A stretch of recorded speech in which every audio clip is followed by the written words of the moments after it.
Well, well, well. It seems Keir Starmer thought he could simply stroll back into Parliament after that rather humiliating trip to Egypt. But how mistaken he was. The man who once styled himself as a global peacemaker walked straight into a political storm of his own creation. You could almost sense the tension in the air as he returned to the Commons today.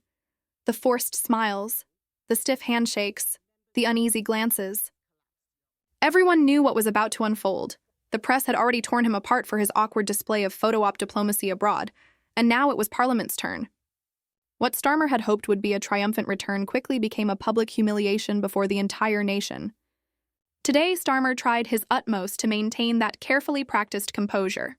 You know, that politician's grin concealing sheer panic underneath. But even his own MPs struggled to meet his gaze. The Egypt visit, intended to project strength and statesmanship, ended up as a PR catastrophe.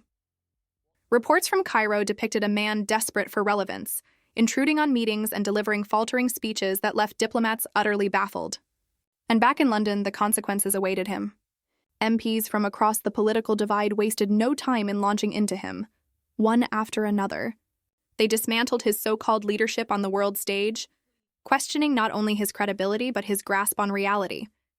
As the criticism intensified, Starmer's expression said it all, that uneasy blend of confusion and anger, the look of a man realizing too late that his carefully crafted image had completely collapsed. Inside the Commons, the atmosphere was electric. The Speaker scarcely needed to call for order as MPs shouted him down, accusing him of exploiting foreign crises to burnish his own ego while neglecting the crises at home, a struggling economy, a faltering NHS, and public confidence evaporating even faster than his approval ratings. Even his most devoted supporters found it difficult to defend him, muttering vague platitudes about international cooperation as the opposition jeered them out of the chamber. To make matters worse, footage from his Egypt visit began circulating across social media, awkward exchanges with foreign officials, tone-deaf remarks about the Middle East, and that now infamous handshake moment which commentators are calling the most uncomfortable 10 seconds in modern UK diplomacy. It was as if every step he took abroad came back to haunt him in Parliament today. But here's what stung the most. The backlash didn't just come from the usual critics. This time, even some within his own party voiced frustration, privately branding the trip a pointless spectacle and accusing him of being out of touch. The irony was impossible to ignore. Starmer had spent days lecturing the world on respect and transparency, only to return home facing claims that he'd misled Parliament over the details of his so-called peace talks. One MP even mocked him for playing Prime Minister on holiday. While Britain grappled with real issues he seemed keen to avoid. You could see it. The flicker of embarrassment crossing his face as he tried to defend himself, repeating the same weary lines about British leadership abroad that no one in the chamber appeared to believe anymore. And as he attempted to steady the debate, it only worsened.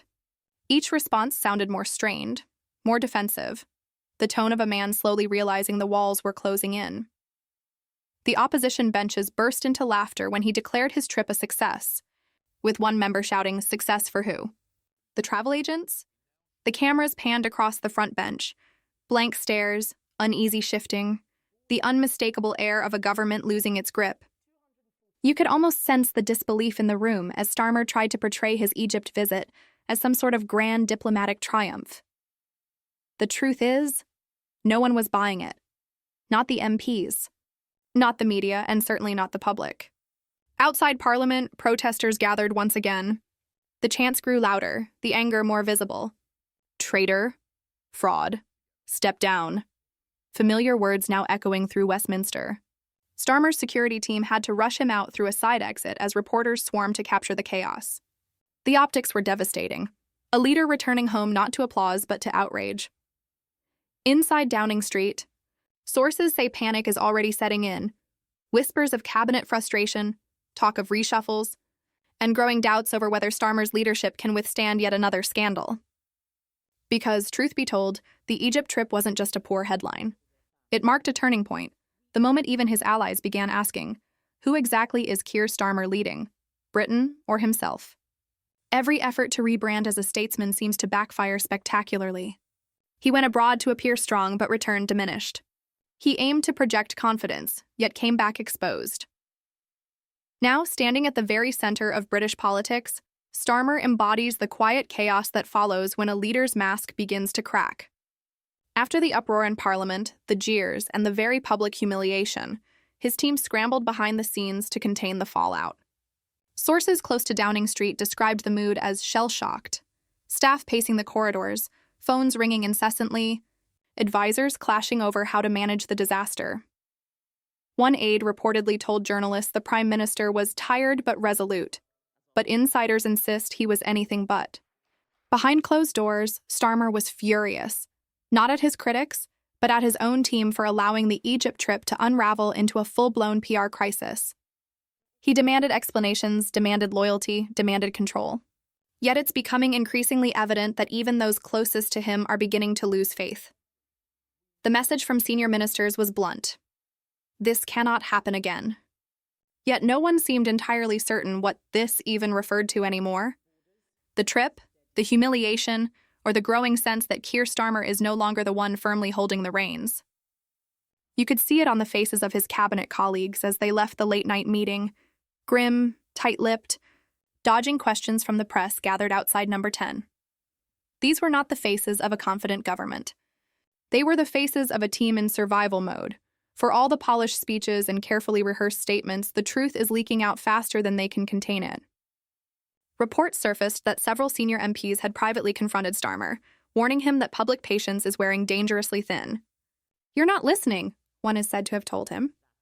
"You're leading from a bubble." And that bubble, once filled with ambition and media-friendly slogans, is now bursting before our eyes.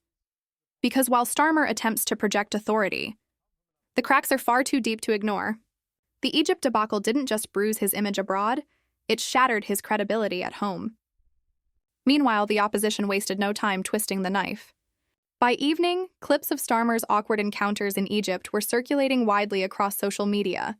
His forced smile, his stumbling responses, and that painfully staged handshake with Egyptian officials. Hashtags mocking him flooded Twitter. Star-shamed, Cairo clown, diplomatic disaster.